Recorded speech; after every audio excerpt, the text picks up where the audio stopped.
வணக்கம். தமிழ்நாட்டு விவசாயிகளுக்கு ஒரு ரொம்ப முக்கியமான மின் இணைப்பு அறிவிப்பு வந்திருக்கு.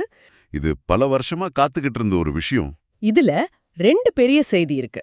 ஒன்னு, பலரும் ஆவலா எதிர்பார்த்த தட்கல் திட்டம் மறுபடியும் வந்திருக்கு. இன்னொன்னு, அந்த சாதாரண திட்டத்துக்கான காலக்கெடுவை நீட்டிச்சிருக்காங்க. ஆனா இது வெறும் செய்தி வாசிக்கிற மாதிரி இருக்காது. இந்த திட்டங்கள்ல இருக்கிற சிக்கல்கள் என்ன, அதை எப்படி தாண்டி வர்றது, யார் இதுல ஜெயிக்க போறா, அதுக்கு என்ன செய்யணும்னு ஒரு பிளேபுக் மாதிரி இதை நாம அலச போறோம். கரெக்டா சொன்னீங்க. இது வெறும் அறிவிப்பு இல்ல, இது ஒரு போட்டி. இலக்குகள் இருக்கு, காலக்கெடு இருக்கு, விதிகள் இருக்கு. ஆமா, இந்த விதிகளை சரியா புரிஞ்சுக்கிட்டு விளையாடினாதான் ஜெயிக்க முடியும். விண்ணப்பம் போடுறதுல இருந்து கரண்ட் கம்பம் உங்க வயலுக்கு வர்ற வரைக்கும் இருக்கிற ஒவ்வொரு ஸ்டெப்பையும் நம்ம தெளிவா பார்க்கலாம். அதாரண திட்டம், தட்கல் திட்டம்னு சொல்றீங்களே, அதுல என்னதான் அறிவிச்சிருக்காங்க, கொஞ்சம் விளக்கமா சொல்லுங்க. சரி, முதல்ல சாதாரண திட்டம், அதாவது நார்மல் ஸ்கீம். இதுல ஏற்கனவே 9 மே 2022 வரைக்கும் பதிவு செஞ்சவங்களுக்கு இணைப்பு கொடுக்கறதா சொல்லியிருந்தாங்க. ஓகே, அது போன வருஷமே சொன்னது. ஆமா, இப்போ அந்த தேதிய 30 ஜூன் 2022 வரைக்கும் நீட்டிச்சிருக்காங்க. இதனால ஏற்கனவே பட்டியல்ல இருந்த இன்னும் ஒரு 4311 விவசாயிகள் கூடுதலா பயனடைவாங்கன்னு ஆதாரம் சொல்லுது. ஓகே, இது ஏற்கனவே வரிசையில நிக்கிறவங்களுக்கு ஒரு நல்ல செய்தி. ஆனா எல்லாரோட கவனமும் அந்த தட்கல் திட்டம் மேலதானே இருக்கு. பல வருஷமா காத்துக்கிட்டு இருக்காங்களே. ஆமாம், அதுதான் இதுல பெரிய ஹைலைட்டே. தட்கல் திட்டம் திறக்கப்பட்டு விட்டது. ஆனா இங்கேதான் ஒரு பெரிய ஆனா இருக்கு.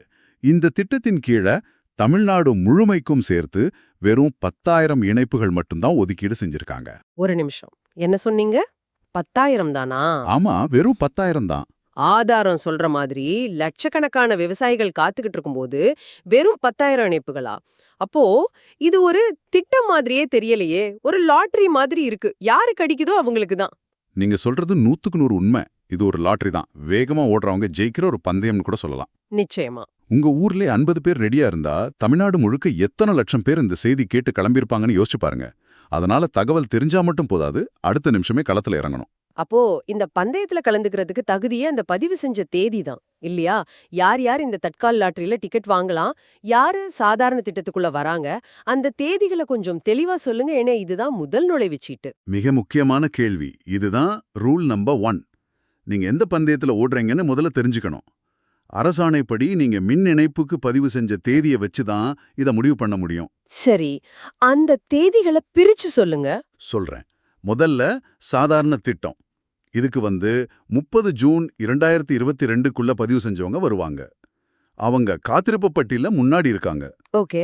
அடுத்து நாம பேசின அந்த 10,000 இணைப்பு தட்கல் திட்டம்.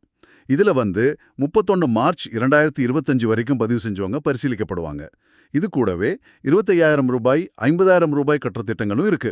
22,2025 வரைக்குமா? அப்ப புதுசா பதிவு செய்ய போறவங்களுக்கும் கூட வாய்ப்பு இருக்குன்னு சொல்றீங்களா? ஆமா, ஆனா அந்த 10,000 எண்ணிக்கை முடிற வரைக்கும் தான். அதுக்குள்ளே நீங்க முந்திக்கணும். இது இல்லாம சில சிறப்பு அரசு மானிய திட்டங்களுக்கும் அறிவிப்பு வந்திருக்கு. ஓ, அது என்னென்ன திட்டங்கள்? தாட்கோ, காவியாடிபி அப்படின்னு சில பேர்கள் ஆதாரம் குறிப்பிடுது. அதெல்லாம் என்னன்னு சுருக்கமா சொல்ல முடியுமா? வெறும் பேரா சொன்னா நிறைய பேருக்கு புரியாது. கண்டிப்பா. ஜியோ 350 திட்டம் இருக்கு. அப்புறம் தாட்கோ, அதாவது THDCO. இது குறிப்பிட்ட சமுதாயத்தை சேர்ந்த விவசாயிகளுக்கான பொருளாதார மேம்பாட்டு கழகம். சரி சரி. அப்புறம் காவியா டிபிபி பிரதமர் திட்டம்னு விவசாயிகளுக்கான மற்ற மானிய திட்டங்கள் மூலமா பதிவு செஞ்சவங்களுக்கும் அறிவிப்பு இருக்கு. குறிப்பா ஜியோ 350 திட்டத்துல 1 நவம்பர் 2025க்குள்ள பதிவு செஞ்சவங்களுக்கு இணைப்பு கொடுக்கறதா அரசாணை சொல்லுது. ஆக வேலை உங்க பதிவு ரசீதை எடுத்து நீங்க எப்ப பதிவு செஞ்சீங்கன்னு பார்க்கணும். அதை வச்சு நீங்க எந்த திட்டத்துக்கு தகுதியானவர்னு முடிவு பண்ணிட்டு தான் அடுத்த கட்டத்துக்கே போக முடியும். ஒருவேளை குழப்பமா இருந்தா மின்வாரிய அலுவலகத்துல பதிவுன்னு சொன்னா அவங்களே சொல்லிடுவாங்க இல்லையா? நிச்சயமா. உங்க பதிவு எண்ணை வச்சு நீங்க எந்த வரிசையில இருக்கிறீங்க, எந்த திட்டத்துக்குள்ள வர வாய்ப்பு இருக்குன்னு அவங்க தெளிவுபடுத்திடுவாங்க. இதுதான் முதல் படி. இத சரியா செஞ்சா பாதி குழப்பம் தீர்ந்த மாதிரி. சரி, இப்போ ஒருத்தர் தட்கல் திட்டத்துக்கு தகுதியானவர்னு தெரிஞ்சிடுச்சு. அவர் பந்தயத்துல ஓட தயார். ஆனா வெறும் கையோட ஓட முடியாதே. அவருக்கு என்னென்ன தேவை? இந்த விண்ணப்ப செயல்முறைங்கிறது ஒரு பெரிய தடக்கல்லா இருக்குமே, அதை எப்படி தாண்டறது? ஸ்டெப் பை ஸ்டெப்பா சொல்லுங்க. இதுதான் இந்த பிளேபுக்கோட 2வது முக்கியமான பகுதி. உங்க ஆயுதங்களை தயார் செய்வது, அதாவது ஆவணங்கள், பேப்பர்ஸ். இதுல சொதப்பினா பந்தயத்தை ஆரம்பிக்கிறதுக்கு முன்னாடியே நீங்க வெளியேறிட வேண்டியதுதான். அப்படியா?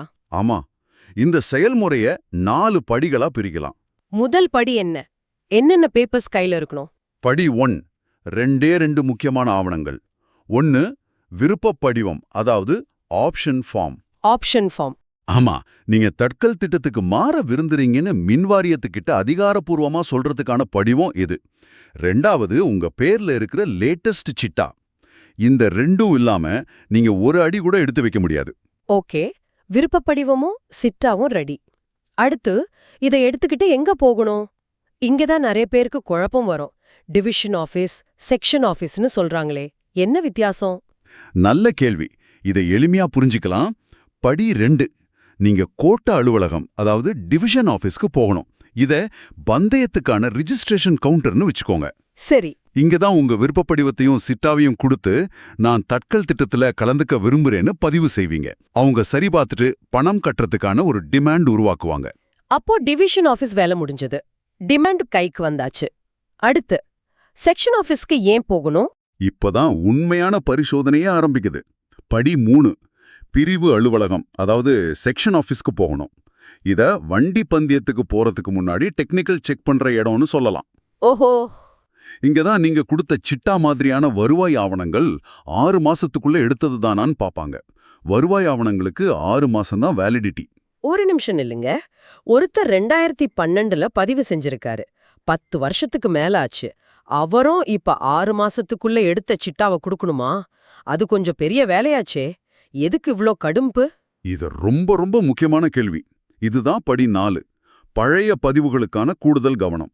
ஆமா, நீங்க 10 வருஷம் முன்னாடி பதிவு செஞ்சிருந்தாலும் இப்போதைய பட்டா, சிட்டா, அடங்கல், வரைபடம், பதிவேடுன்னு எல்லா லேட்டஸ்ட் ஆவணங்களையும் கொடுக்கணும். இதுக்கு ஒரு ஆழமான காரணம் இருக்கு. என்ன காரணம்?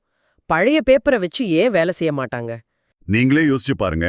இந்த 10 வருஷத்துல அந்த நிலத்துல எவ்ளோ மாற்றம் நடந்திருக்கலாம். அண்ணன் தம்பி பாகப்பிரிவினை நடந்திருக்கலாம், நிலத்தோட சர்வேயன் மாறி இருக்கலாம். ஆமா, ஒரு பகுதியை வித்திருக்கலாம். கரெக்ட். இல்ல கிணறு இருந்த இடம் மாறி இருக்கலாம்.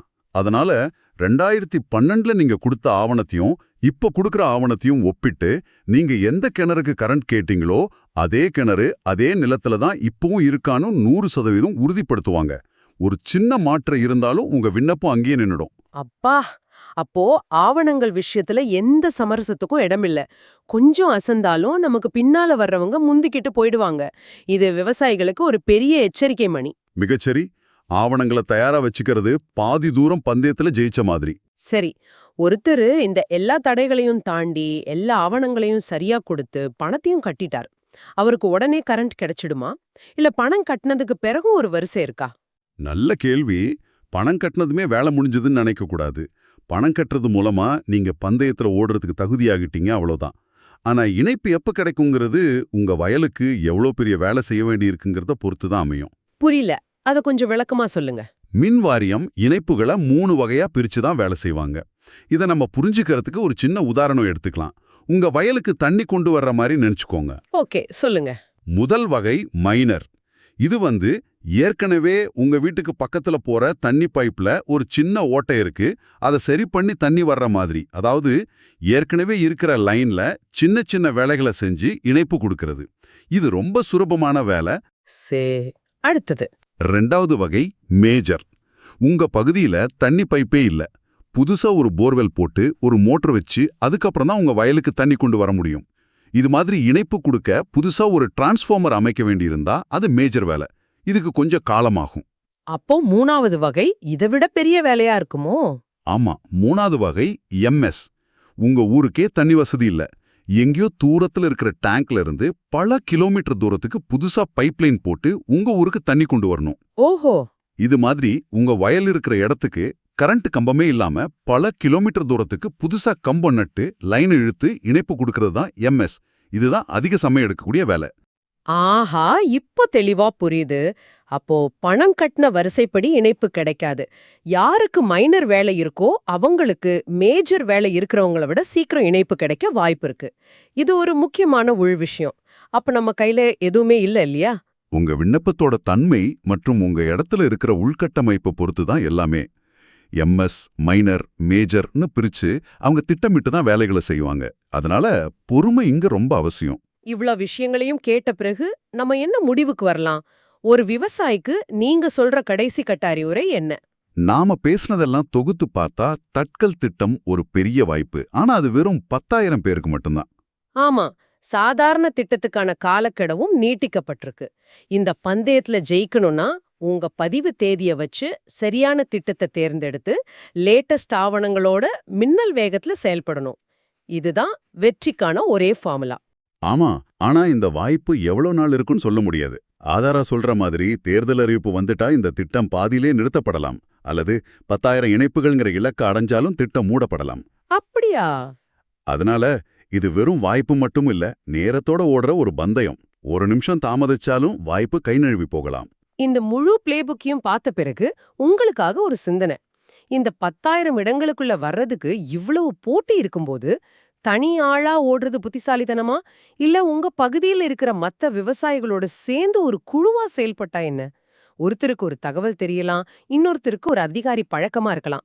ஆவணங்கள் எடுக்க அலுவலகங்களுக்கு போகணும், ஒருத்தருக்கு ஒருத்தர் உதவி செஞ்சுக்கிட்டா இந்த சிக்கலான மன உளைச்சல் தரக்கூடிய செயல்முறையை கொஞ்சம் எளிதாக்க முடியாதா? தனித்தனியா ஓடி தோற்கிறத விட சேர்ந்து ஓடி சிலர் ஜெயிச்சாலும் அது ஒரு வெற்றி தானே. இத பத்தி யோசிச்சு பாருங்க.